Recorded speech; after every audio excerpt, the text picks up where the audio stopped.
Richard, can I ask you a question? No. What are you doing in my swamp? Well, somebody once told me Yeah. that it was fine to be here. That was... I feel like just singing the song would have been cooler than resorting to the joke, but I respect you as a comedian and an artist, so I'm going to allow it.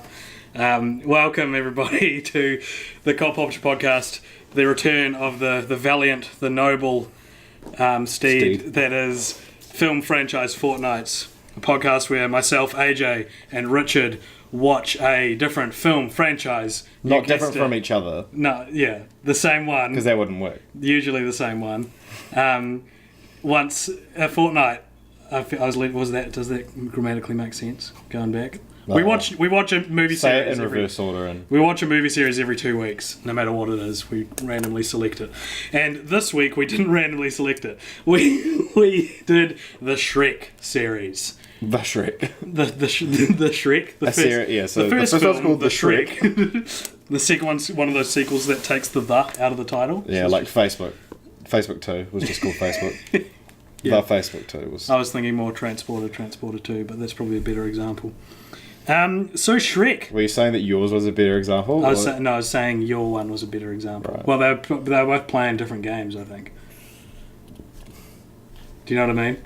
No. What? This is real quiet, eh? On the reader. That's okay. That's fine. We can boost it. Do you want to turn the gain up? No, I'm not touching the gain. Apologies for the last podcast you would have listened to. Depending on when this one comes out, we're still kind of playing with scheduling. But specifically the anticipated 2017. Sorry if that blasted your eardrums in a bit. I'm playing with gain and discovering Don't Play with Gain. AJ discovers gain. That's our next franchise. Yeah, but AJ discovers gain. And AJ discovers gain too. But it's TOO.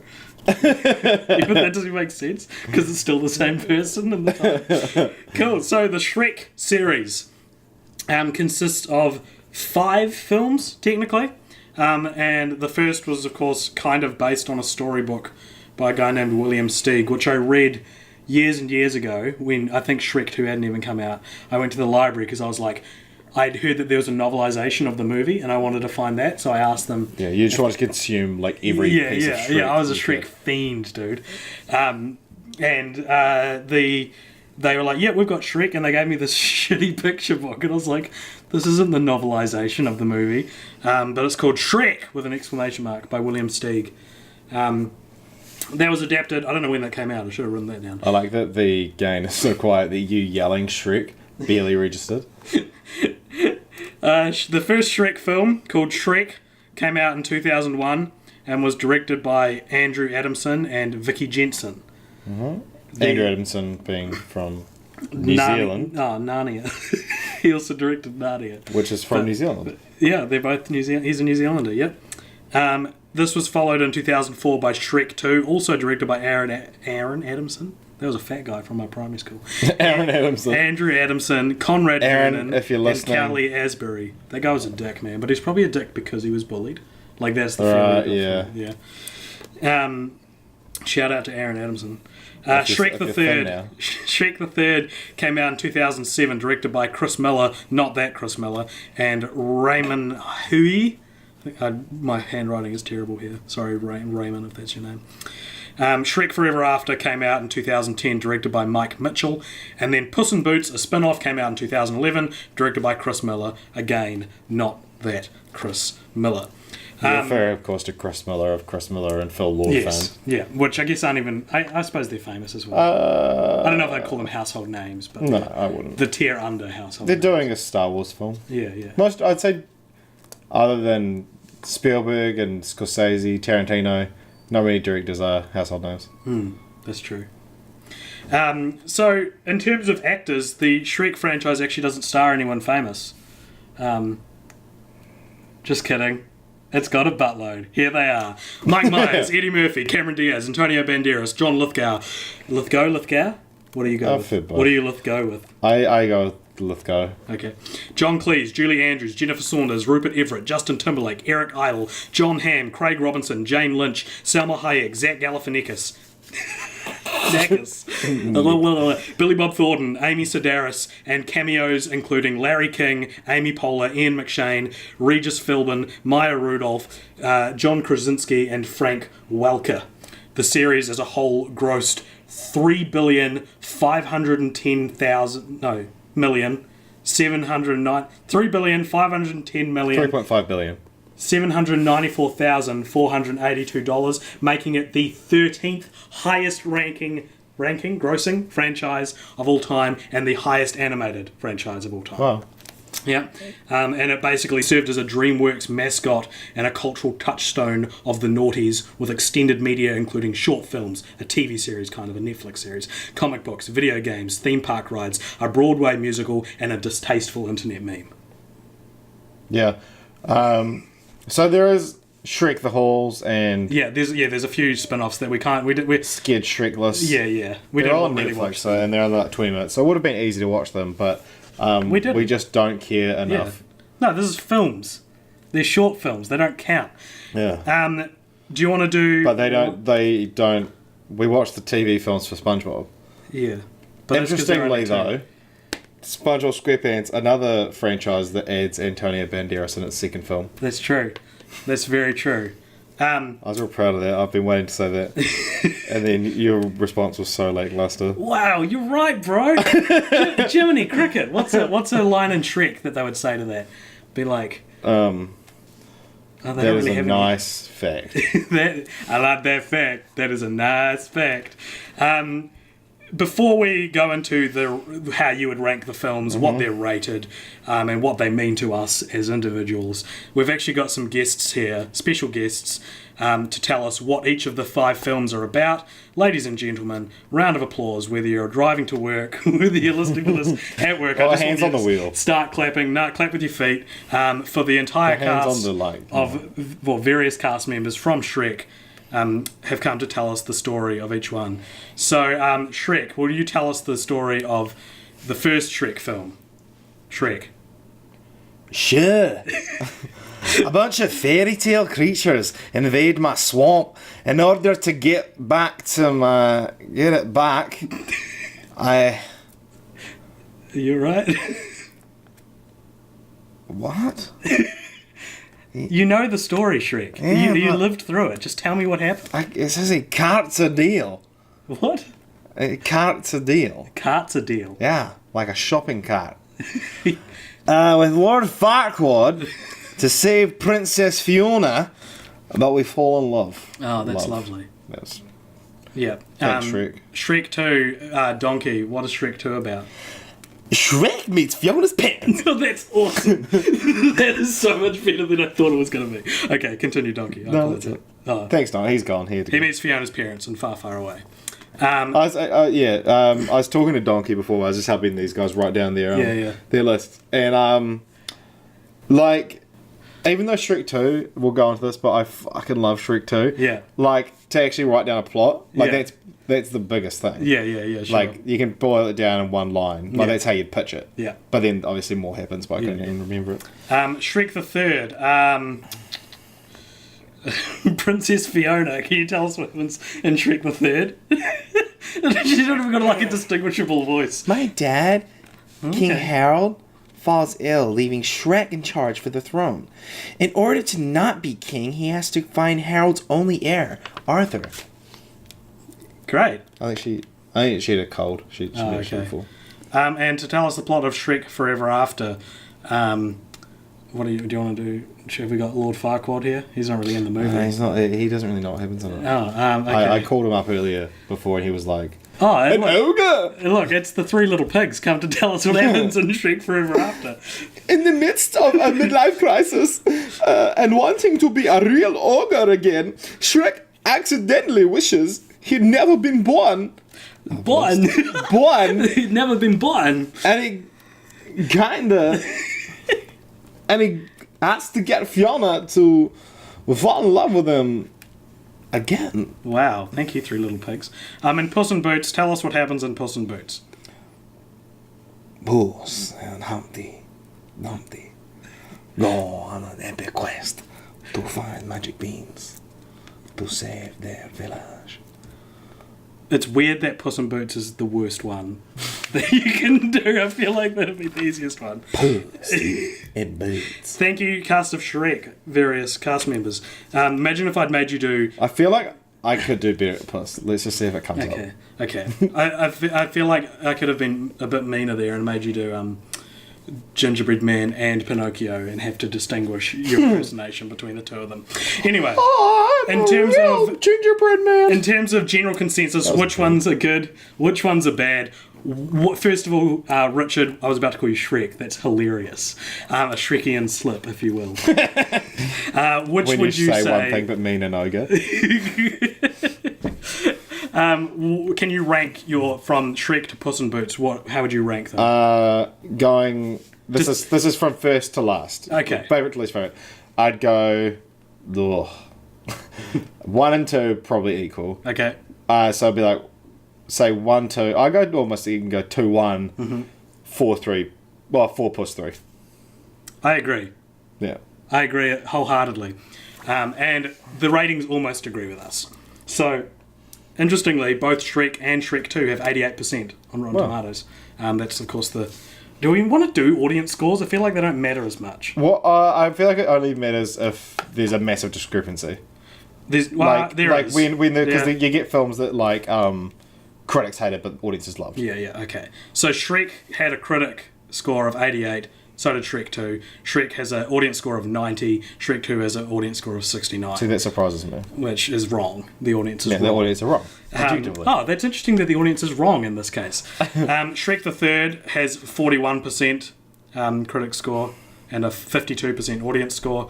Shrek Forever After has a 58% critic score and a 54% audience score, which is interesting that all across the board, everyone thought Shrek Forever After was better than Shrek the Third. Because that's another sort of anomaly you don't see when we do franchises that are this long, is like, sure, they get worse as they go along, but rarely is like 4 better than 3. Yeah. You know? But then you get a real anomaly, like Friday the 13th, where 6 is head and shoulders the best one. No more tears. Puss in Boots got 84%, making it the third highest rated. And 67%. I'd say a lot of that probably comes from the surprise of it. I'd say, because it's not bad. Yeah, but no one would have expected it to be good, really. Yeah. All right, so let's talk about titles. Not yet. Sorry. I want to talk just what Shrek means to me. Okay. Because Shrek's important to me.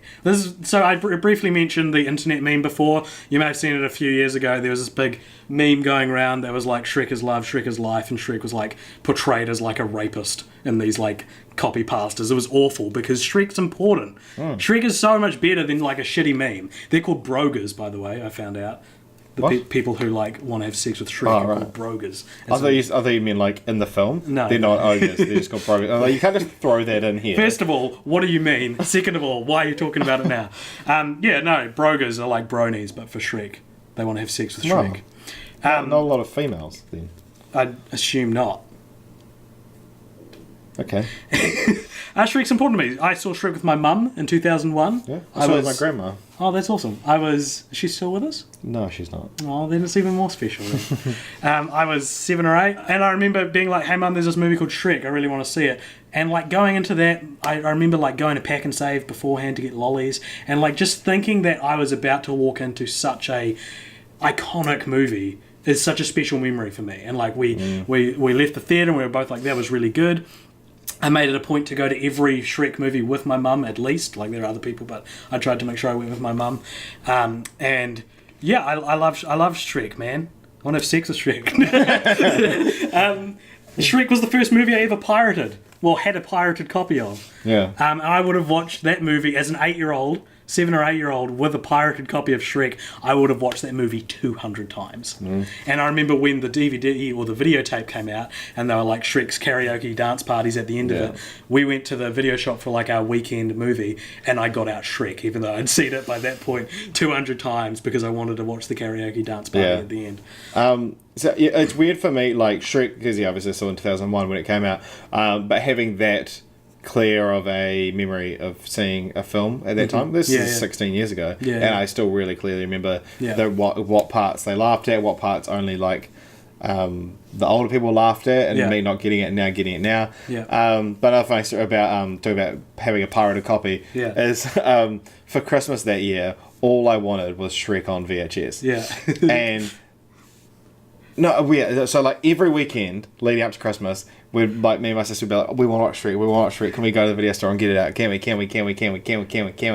And then my parents were like, they didn't want to like spend money getting it out because they already bought it for us, and it was just hidden away. So what they did was, in like Video Easy or Blockbuster, whatever you had, they would have like the film in its coloured case. Yeah. And then behind it would be black and white covers of the case, and you get the black and white ones. So what they did was my parents photocopied the cover that they'd bought us, printed it in black and white, and like slipped it in, and then went, we're gonna go get out Shrek now, and then just brought it home, and then gave us the same copy.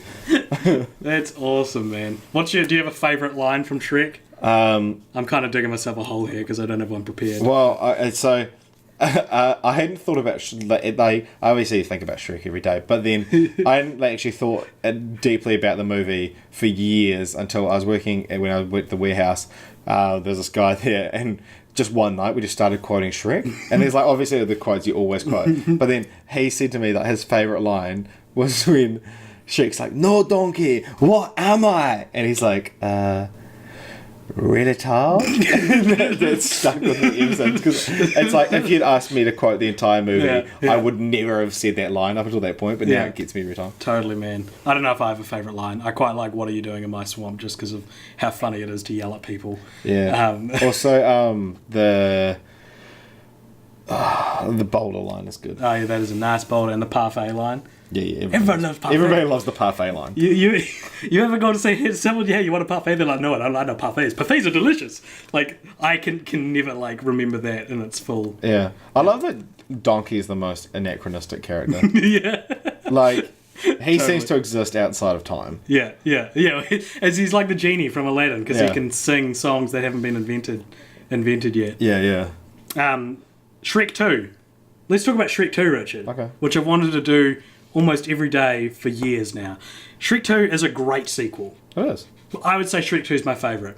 And I remember I saw it again for my 11th birthday with my mum and some friends.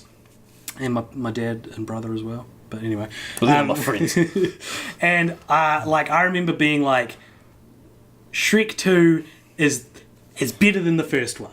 And I said that years later I would go on to say the same thing about Shrek the Third, which I've since rescinded. Yes. But I like that at some point there was like an intelligent shift where I was like, no, Shrek the Third's worse than Shrek 1.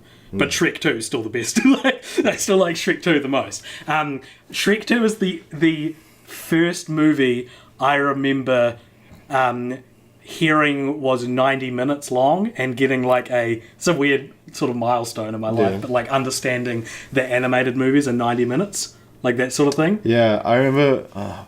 I actually remember that having that revelation as well. Yeah, but I can't remember what movie it was about. Yeah, but Shrek 2 is just like we were saying this the other night when we watched it. Like, what other animated sequel? What other sequel really like triples the talent? Because Shrek 1, you've got 4 main stars. Yeah. You've got Mike Myers, Eddie Murphy, Cameron Diaz, and John Lithgow. In Shrek 2, you've got Mike Myers, Eddie Murphy, Cameron Diaz, Antonio Banderas, Julie Andrews, John Cleese, Jennifer Saunders, Rupert Everett. Like, I think that's it. That's the main set, right? Yeah, or Larry King. Yeah, other than cameos and things like that. And like all of those are great talent. Jennifer Saunders playing a bad guy. Brilliant. Oh, she's so good. And like I love how much of a bitch she is. And like we're saying this as well, like both the first and second Shrek movies, their bad guys get killed right at the moment of like their peak hubris. Yeah. You know, like in Shrek 1, Lord Farquaad is like, I will have order, I will have da-da-da, and he's like, I am king, and then the dragon busts through and eats him. But you don't hate Lord Farquaad anywhere near as much as you hate Fairy Godmother. And when her last line before she casts the spell and it gets rebounded off whatever. What's it get rebounded? It gets rebounded off. Harold's chest plate. Harold, and it hits her. She goes, I told you ogres weren't supposed to have happy endings, which is such an intolerant, like racist, like backwards thing that someone like that would totally think. And there's just something so horrible and so evil about someone believing that to their core and believing that is the way to go forward in the world, to then get killed instantly. It's so brutal, and I love it. It's such a good ending to the character. She's incredible in that film. And I've said this before, I was going to do one of your like dumb cop popcorn videos about it. The music at the end of Shrek 2, when she performs Holding Out for Your Hero, not only is it like the best version of a great song, but that's one of like the best uses of music in film, in my opinion. It like, A, it's a great performance. Like B, I love the fact that it's like diegetic. That they everyone can hear it. It's actually happening in the scene, and it like means something different to every character hearing it. Totally. So Shrek, if he can actually hear it because he's quite far away, but he's like far away. Yeah, he is. He's thinking, I need to step up and be the hero that Fiona needs me to be. Yeah. Like the fairy godmother's been like, Fiona, come on, like fucking just have sex with Prince Charming. Prince Charming's being like, this is me. Yeah. I'm what she's holding out for. I'm the hero. And then Fiona's just having this like identity crisis of I need a hero. I need a hero. Wrong. Is this him? Because she did. She knows. For those who aren't keeping up, very briefly, the climax of Shrek 2 is Shrek takes a potion which turns both him and Fiona back into humans. Prince Charming makes Fiona think that he's the human version of Shrek, which is awesome that they don't meet at any point before that, because that would have been like a rule in the writing process. Would have been like, make sure they don't meet. They cannot meet because she needs to think this. I wonder if that was like a later draft, and then they had to like retcon and like make sure they never met. I feel like it's just kind of obvious. Yeah, maybe. I don't know. Yeah. But yeah, so she's like, oh, is this actually Shrek? Yeah, because things are starting to go wrong, and so the fairy godmother's like, all right, C minor, put it in C minor. Wherever. So they're saying about Shrek 2 being a good sequel. The other thing I like about Shrek 2 is that it's the idea for it, the pitch that you could do, that Donkey gave us earlier, saying about how it's just Shrek meets Fiona's parents. Yeah. That's the kind of idea for a sequel that someone walking out of the cinema would be like, what's going to happen when he meets her parents? I agree. Yeah, like it answers a question that you actually asked. Yeah, it's genuinely just without even trying, continuing the story. Yeah. Like it's like, this is what would happen. That's the next logical step. Yeah, there's a disconnect here that we're not aware of, because Shrek 1 is very contained within its characters, whereas Shrek 2 like opens up the world a lot more. And like but throughout the not including Puss in Boots, throughout the 4 Shrek films, you actually get a pretty good idea of like the landscape and like the world of Far, Far Away, where it is like with the swamp, where Duloc is. Like it's real interesting because you don't really get that in a lot of animated films. And like I guess universe building. One brief thing I want to touch on Shrek 2. We'll talk more about it later, but just for now, I want to give a shout out to my boy Prince Charming, whose sole purpose is to be like a superfluous character, but that's his entire motivation. Is like, why am I here? What? He's not articulate or smart enough to think these things, but like his struggle and his journey and it goes into Shrek the Third as well, because he's the main villain in Shrek the Third, is like, I want something to do. I'm useless. Where's my happy ending? Which is a valid question to ask, but he needs to look at the man in the mirror. What do you think they had Shrek the Third planned? They had 5 Shrek films. But like, do you think that? I didn't know about it. But do you reckon that they were like, let's introduce him in this film. Let's have this be his arc so that he can be the villain in the third one. Yes, probably, but I don't think that worked. I think he works as like a henchman villain, because he's not the main villain.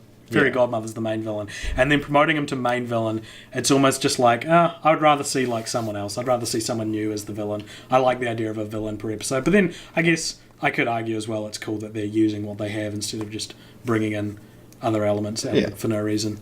All right, so let's talk about the problems with Shrek the Third all the way to Puss in Boots. Okay. Because while all these movies have good ideas, I really like a lot of the ideas in them. I think overall they are subpar, including Puss in Boots. I'd say Puss in Boots is boring. I'd say so not Shrek. It's a DreamWorks adventure film. It's not it's not a comedy for the adults. So I wrote down here, and this is sort of relating to how I was saying they tripled the voice cast. They stopped putting importance on voice acting and instead went for star power from third onwards. Because someone like Justin Timberlake or Zach Galifianakis, and I'm cautious to say this, but even a little bit John Hamm, who's Shrek Forever After, like these aren't characters that are they're great actors, but like voice, they can't, like when you're compared to Mike Myers, who's doing an accent. You know, like, and Donkey, Eddie Murphy, who's such a... Like, the only one I'm kind of iffy on is Cameron Diaz, who was sort of just relegated to the girl character. Yeah. But, like... I No, I know what you're getting at. Just, okay, very briefly. I'm not sexist. All these movies do a very good job of establishing that women kick ass as well. Yeah. I would say that. But right from the get-go. I'm talking in terms of her voice. It's just a generic... female voice. There's nothing interesting really. Drew Barrymore could have done. Yeah, exactly. So up until Shrek the Third, all the other voice cast either have like distinct voices or they're putting a voice on. Yeah, or they suit their role. Yeah. And, like you got Jennifer Saunders, you got like the King and Queen, John Cleese and Julie Andrews are brilliant. Yeah, exactly. Like because you could argue that star power, but they suit it so. Yeah. Yeah, I think so. Yeah, well that's what I'm saying is that because then in Shrek Forever After, some dude named Walt Dawn plays the lead villain, Rumpelstiltskin. But why you know where that came from? Yes. So he was doing storyboards for Shrek because he's an animator he's a storyboard artist. or a writer. He's actually a whole bunch of things according to Wikipedia. Lists him as writer first, but I feel like he'd rather be known as animator for some reason. I don't know. He was doing a real good job of impersonating the character when he pitched scenes to the directors that they were like, let's just put him in it. But the problem is there that Shrek Forever After is just a very quiet kind of like it doesn't have much gravitas because there's no like big bold voice playing the main villain. And I definitely think he did a good job of that role. Yeah, I don't know. I guess so. But then you can sort of tell that he's not a voice actor because he loses it in scenes. Yeah, exactly. That's what I think I'm getting at is like they needed to find the balance between star power and voice talent. Yeah, who would you have cast? I don't know. Like maybe some like we talked before about Christopher Walken. Like he would have been alright as Rumpelstiltskin. Like I'm just thinking of like distinct voices, but yeah, like I'd say like Adam Sandler would be better. Just if we're going primarily from the cast of Click, I would have chosen Adam Sandler because it needs to be more manic and annoying. Yeah, it's his whole character. Actually, Adam Sandler would be a great Rumpelstiltskin. Yeah, he would be. Yeah, that's a good point. The problem with Shrek 3. Problem with Shrek the Third. Are we talking about Shrek the Third? Yeah. Shrek the 3. Shrek the 3. So, like, one thing that I noticed is that Mike Myers sort of forgot how to play Shrek in between 2 and 3. Yeah. And his voice is a little bit off. Yeah. Another issue I have with Shrek the Third is that the design for Artie, King Arthur, who's played by Justin Timberlake, is very, like, similar to Prince Charming. Yeah. And it would, it would have been better if... I don't know, he just looks so similar to him. Yeah, well, when we were watching the film, this was my recollection of the film, and I thought, it's not that bad. Before you rewatched it. Yeah, before I rewatched it. It was that, because Shrek's leaving on a boat to go find Artie, and as he's leaving, Fiona yells out to him that she's pregnant, and he's expressing the past, he doesn't want to be a dad. Yeah. And then I said, I bet that Artie's going to be like 8 years old and Shrek's going to learn to love kids as a joke because I knew that this was the plot of the film. And then AJ, you were like, that's not what happens, but that's way better. Yeah, well, because Artie's in high school, but like late high school. He's in high school, quote unquote, but then he's in his 20s. Yeah. Well, he looks. He's in college. Yeah, they say it's high school. Isn't it? So let's say he's 18, which is sort of like, they kind of missed it. They treat him like an adult too much. And again, Justin Timberlake playing him was kind of boring. I don't know who else I'd cast, but I don't know, Justin Timberlake's voice, when he's not singing, just sounds like a normal guy. Yeah. Yeah, that's the thing, is that you just got Justin Timberlake. Because Eric Idle also plays Merlin in that movie, and he's great. Yeah. It's cool to hear Eric Idle doing a character, you know? Yeah. So the other problem that we talked about, Shrek 3, Shrek the 3. Yeah. Do we want to go into this now? No, we're going to it later. Okay. Hold on to that one. Hold on to that little nugget of what is it?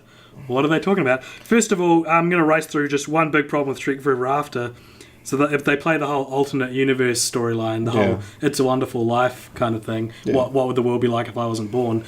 At the end of the movie, he convinces, he makes, what's the like not aggressive term there? Fiona falls in love with him again. She falls in love with him again, and then because they're fallen in love, he's broken the contract that put him in this universe, and he goes back to his normal universe.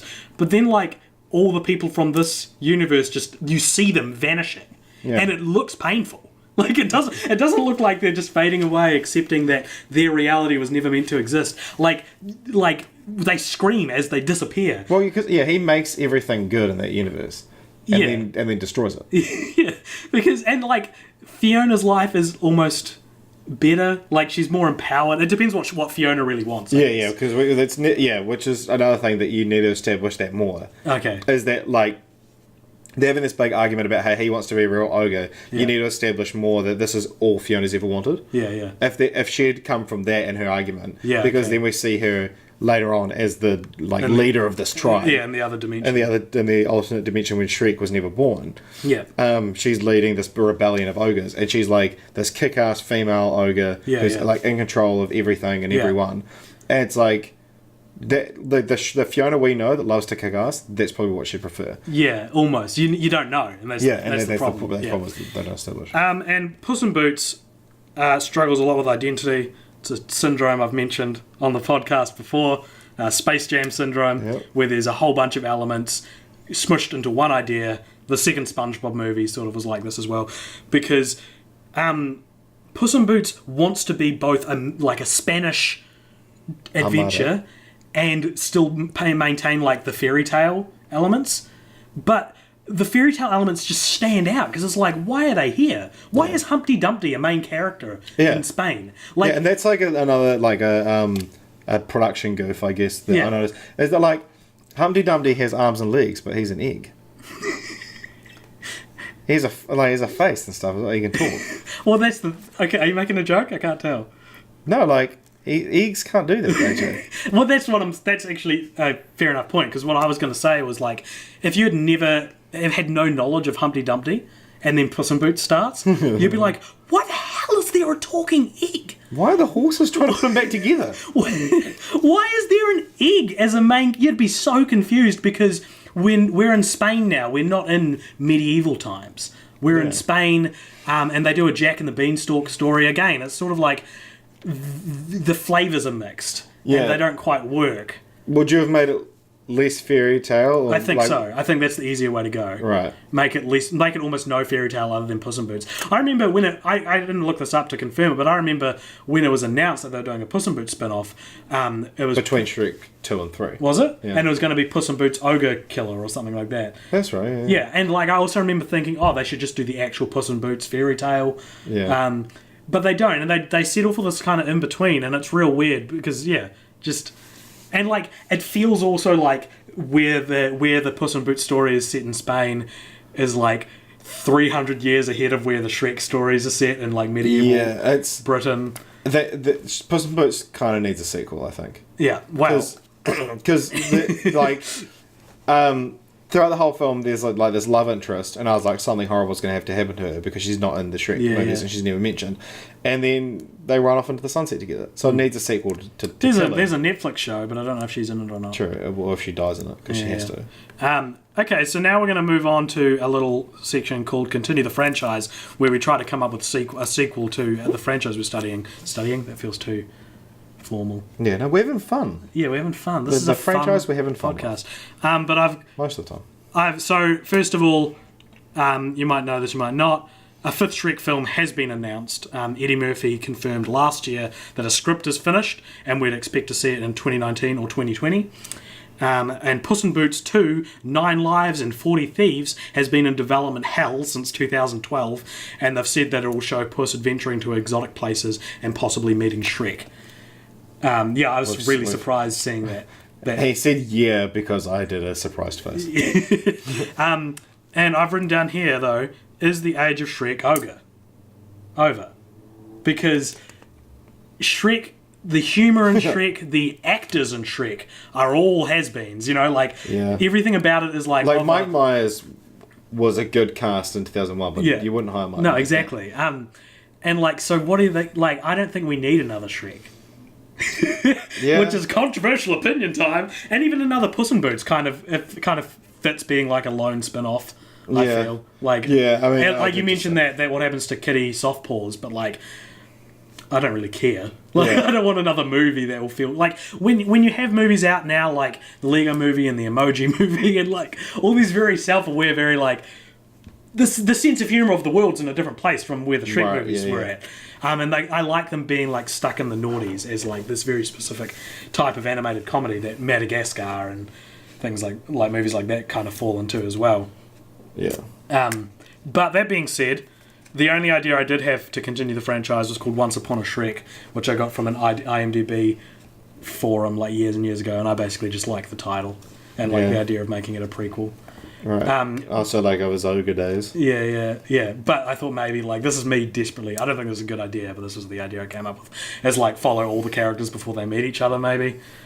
Because they all have inferred histories. Like, Shrek, most of all, mentions in Shrek the Third that his dad tried to eat him. Yeah. Which I was like, that's really Shrek's interesting. dad is mentioned sporadically, and I'd actually like to see him. Yeah. But I don't think they'll do that. Like, unless they rebooted it. Or even, they could call the fifth one Once Upon a Shrek and just have it not be a sequel, I guess. A prequel, sorry, I guess. But, anyway, we're going to talk about something different. We're going to continue the franchise this episode to discontinue the franchise. Cool. Richard, take it away. Okay, so this is the thing that I said during Shrek the 3, was that the movie doesn't fit with the rest of them. You've got Shrek as a great story in and of itself. Shrek 2 builds on it perfectly. Yeah. And then...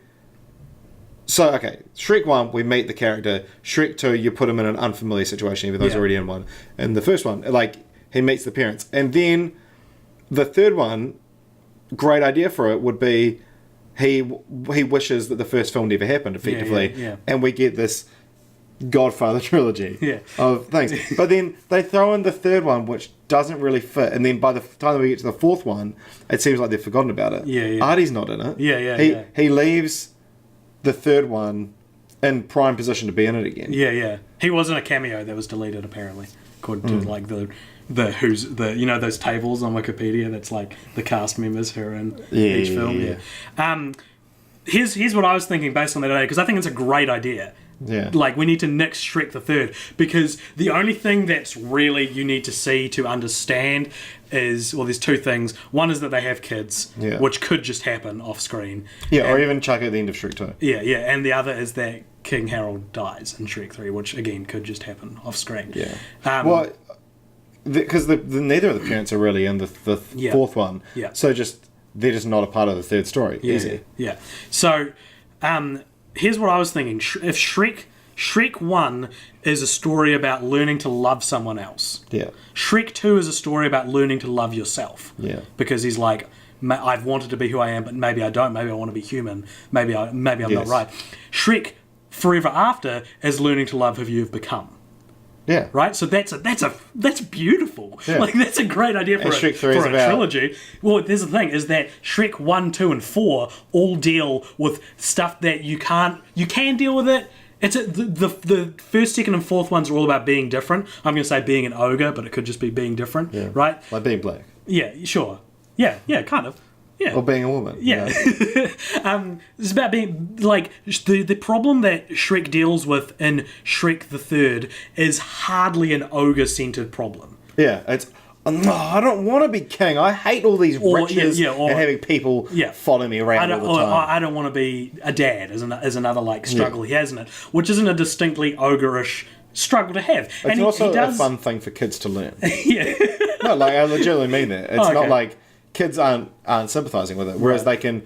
It's an important thing to learn to love yourself, learn to love someone else, learn to love, like, as you change, learn to accept those changes. Because, like, he does mention, like, I'll be a terrible dad because I'm an ogre, but that's it. Yeah, like, your kids are going to be ogres as well. Whereas Shrek 1 is like, nobody would love me, and I wouldn't love anyone else because I'm an ogre. Ugly and beautiful don't go together. Grab your torch and pitchforks. Yeah, and Shrek's accepted who he is in Shrek 1 and is like learning, maybe I deserve this. Maybe I actually deserve to love someone and they deserve to love me. Shrek 2 is like, I'm an ogre, no one's going to like me. Maybe I should change. Yeah. And then Shrek 4 is like, I'm not an ogre anymore. Oh, that's so good. It's so obvious that it should be Shrek 1, 2, and then just, I don't know, you probably have to retitle it Shrek 3. As opposed to this is like our machete order. Yeah, that's what I was thinking that as well, dude. The machete order of Shrek is skip 3, watch Puss in Boots between 2 and 3 as well. I was thinking, like, it feels like it fits there. Right, yeah. Because that way you're still... Because, like, Puss in Boots craze, I don't know if you remember it, Richard, that was huge. Yeah, after Shrek 2 came out, the little, like... His wee little boots. Like, Shrek 2, Puss in Boots was the Minions of 2004. You know? Like, everyone loved Puss in Boots. Yeah. When you buy the reskinned collection edition of the DreamWorks Master Collection, each of the 4 Shrek movies has, like, all the characters in the background, but one of them's in the foreground. Yeah. And on Shrek, it's Shrek. On Shrek 2, it's Puss in Boots. It's not Donkey. It's not Fiona. It's Puss in Boots. The character who's introduced in that movie is in the forefront because people frickin' loved Puss in Boots. So put the movie there. Despicable Me did it. Their third movie was Minions, you know? Yeah. And so I feel like that suits better being there. And then what? Puss in Boots is optional. But, like, the Holy Trilogy should be Shrek 1, Shrek 2, Shrek Forever After. And then there's stuff you need to change in Forever After to accommodate it for it. Yeah. And like, Shrek, put certain bits of 3 at the end of 2 and put them at the start of 4. Shrek Forever After's not perfect. Shrek Forever After isn't perfect. No. But the ideas are great. And if Andrew Adamson had stayed on, we'd have this good trilogy. Because I think that's the other thing that changed is that regardless of what you think of Andrew Adamson...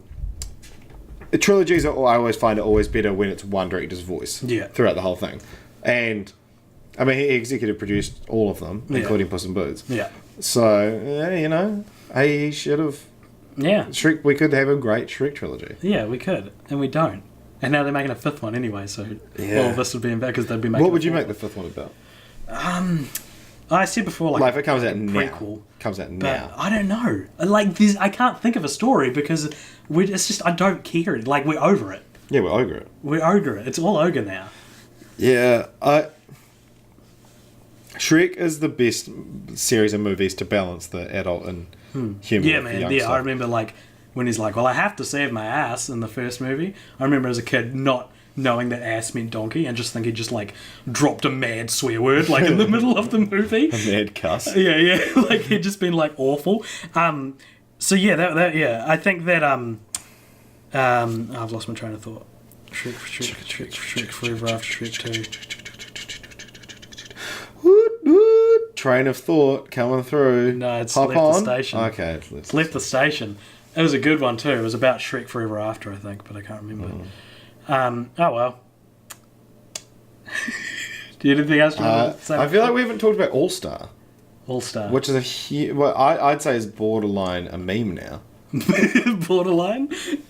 I think it's definitely a meme. I sent a message to John Sudano of the big thick dude who sings All-Star to different tunes. I actually sent him a message asking if he wanted to get started and reply, but that's there. If he replies, we'll do a special episode. If he replies and we record it within next week, it'll be cut in here. Yeah. Hey, John. So that was our interview with John. Yeah. Okay, like, let's talk about All-Star. Because it came out before Shrek. It was came actually... out in 1999. It's written for the Mystery Man. Yeah, Mystery Man, yeah. The, like, Hank Azaria, Ben Stiller movie. And apparently it was put in as a placeholder for the test screening until they, like, got a song written for the film. And audiences went nuts over it. So they're like, fine, we'll keep it in. Yeah. Yeah. And it works so well. It's a good song. Yeah. Door opens. Oh, that's what I was remembering my train of thought. Yeah. Shrek the Third. Sorry, this is such a... Oh, it doesn't open with a storybook? Doesn't open with a storybook. Yeah. It's the only one other than Puss in Boots that doesn't open with a storybook. Yeah, Puss in Boots shouldn't. Yeah, exactly. Like, yeah, so even more credence to our theory. Anyway, yeah. All-Star. Back to All-Star. Yeah. It's a good song. The lyrics are good. The lyrics are sweet. They inspire me. All that glitters is gold. Only shooting stars break the mold. Hell yeah. Yeah. That's what Shrek is. He's a shooting star. Yeah, he's just breaking the mold. He's an all-star. He's a rock star. He just gets his game on and he goes and plays. Yeah. Somebody, yeah, okay. Anyway, Yeah, I was thinking that's the only thing I'd insist upon in a fifth Shrek movie would be you're opening with All Star. Like, I don't care what else, you're opening it with All Star, everyone's going to cheer. Yeah. The other thing that would have been good about Shrek 4, if that had been the third one, still come out at the same time. You have a 6-year gap in between, rather than a 3-year gap in between all of them. And then the fourth one, making it I wish the first film never happened kind of thing. You have this chance to revisit scenes, and because he runs into Donkey again, and they don't know each other. They have to become friends again. There's a chance for a lot of callbacks. Yeah. And you get this nostalgia. You get that. Remember how you loved the first film? Yeah. But not in a tacky way. It almost could be. Yeah, totally. Yeah. That's great. Yeah, that's a good idea. And like, because it's like realizing, it was destined to happen this way. Yeah. I feel like the alternate universe was only kind of shitty for like Shrek and Donkey, and everyone else was pretty happy. Yeah. Oh, that's not true. The ogres are like in peril. But then also, like, we've never seen them before, so obviously they're not flourishing. Yeah. That's the thing. Yeah, there's suddenly ogres are like a mass species in Shrek Forever After, which I actually quite liked. I quite liked that we got to see them, but it was kind of out of nowhere. I don't know. Like, on the one hand, I want to explore the Shrek universe and understand the different factions. On the other hand, I'm like, it's a relic of its time. Don't really want to go back there. What if it went Shrek 2, Shrek 3, and Shrek 3 was just Shrek Forever After, and then the new one we're getting in 2020 was called Shrek the Second, and it's about like his kid, you know? I don't know. Yeah. The fourth one was originally going to be called Shrek Goes Forth. Which is a Blackadder. Yeah, and so is Blackadder the Third. Yeah. But then they decided they wanted to make it the last one, and they called it Shrek Forever After. If they're going with the Blackadder thing, they could have called the fifth one, so the original the title for Blackadder 5 when they were talking about it, is called the Shrek 5 and make it about a band. Because that was going to be the next step of Blackadder. Yeah, that's a good idea. Let's talk about Blackadder. That's a good idea. I would have wanted to see that probably more than the other seasons of Blackadder. Yeah, the Blackadder 5, like set in like punk, 70s, 70s, whatever. With bald Rick on drums. I don't know Blackadder that well, so I'm I've kind never of seen in deep water here. Cool. Did you want to talk about the titles? Because we do that a lot. Yeah, I think we do. We talk about titles a lot on this podcast. What do you think of them? Because I know you like patterns, and so you've got... I like patterns, or I like no patterns at all. Right, so this one has no pattern, really. I don't mind the Shrek titles. Yeah. It would have pissed me off, for example, if it was Shrek the Third, Shrek 4, or if they called the fifth one Shrek 5. Right, yeah. But, yeah, I don't, like, there's not really, it's fine. I wouldn't change anything, really. Yeah. Other than just making them numerical, which I don't even like. Yeah, so. Like Shrek 2, like, I couldn't think of a better title for Shrek 2. Yeah. Like, and I like that they all kind of have the number in them and stuff like that as well. Like, and Shrek the Third's like a good, like, twist on it because it actually fits. Because it's about him becoming a king, potentially. So it's like, it would be, Shrek the Third. Yeah. And then Shrek Forever After is, the last one. Yeah. Wow. Shrek Forever After. What do you think of Puss in Boots, 9 Lives and 40 Thieves? 40 Thieves is an Arabian night. So, yeah, well, he goes off to exotic lands, doesn't exactly. He? So. Yeah, it's got 2 numbers in it. Cool. Okay, I think that's probably about us. Yeah. Which is fine, Hey, we're happy to do 45-minute podcasts. Yeah. We'll do it all the time. Watch me do it. We're gonna do what's it called? Franchise roulette now. Yep. This is where we roll a franchise from a list of something like 280. And we're going to roll a number randomly, and whatever number that is will be the next franchise. 278. What? 278. Oh, that's going to be a dark one, dude. 278 We're just finding it. Is Sisterhood of the Travelling Pants. This has been Film Franchise Fortnights. We're doing it weekly at the moment. We're doing weekly podcasts, with every second one being Film Franchise Fortnights and every other one being just a random fun. What's going to be next week? I don't know. What do you want to talk about? I don't know. What do you want to talk about? I don't know. We'll have to figure it out. I kind of want to do one on what would make a good video game movie. Okay. But I don't. What movie would make a good video game? Thank you for listening. Oh wait, did you ever play the Shrek video games? No. I think I had Shrek 2 on PC. I think it came... I think I might have even actually bought it. I can barely remember the game, but I have memories of playing it. They were great. Okay. Great game. I've moved out of Shrek mode. We're finishing up now. Thank you for listening. Cult Popture everywhere. Cult Popture. Watch us. Cult Popture. Cult Popture. Thank you. Bye.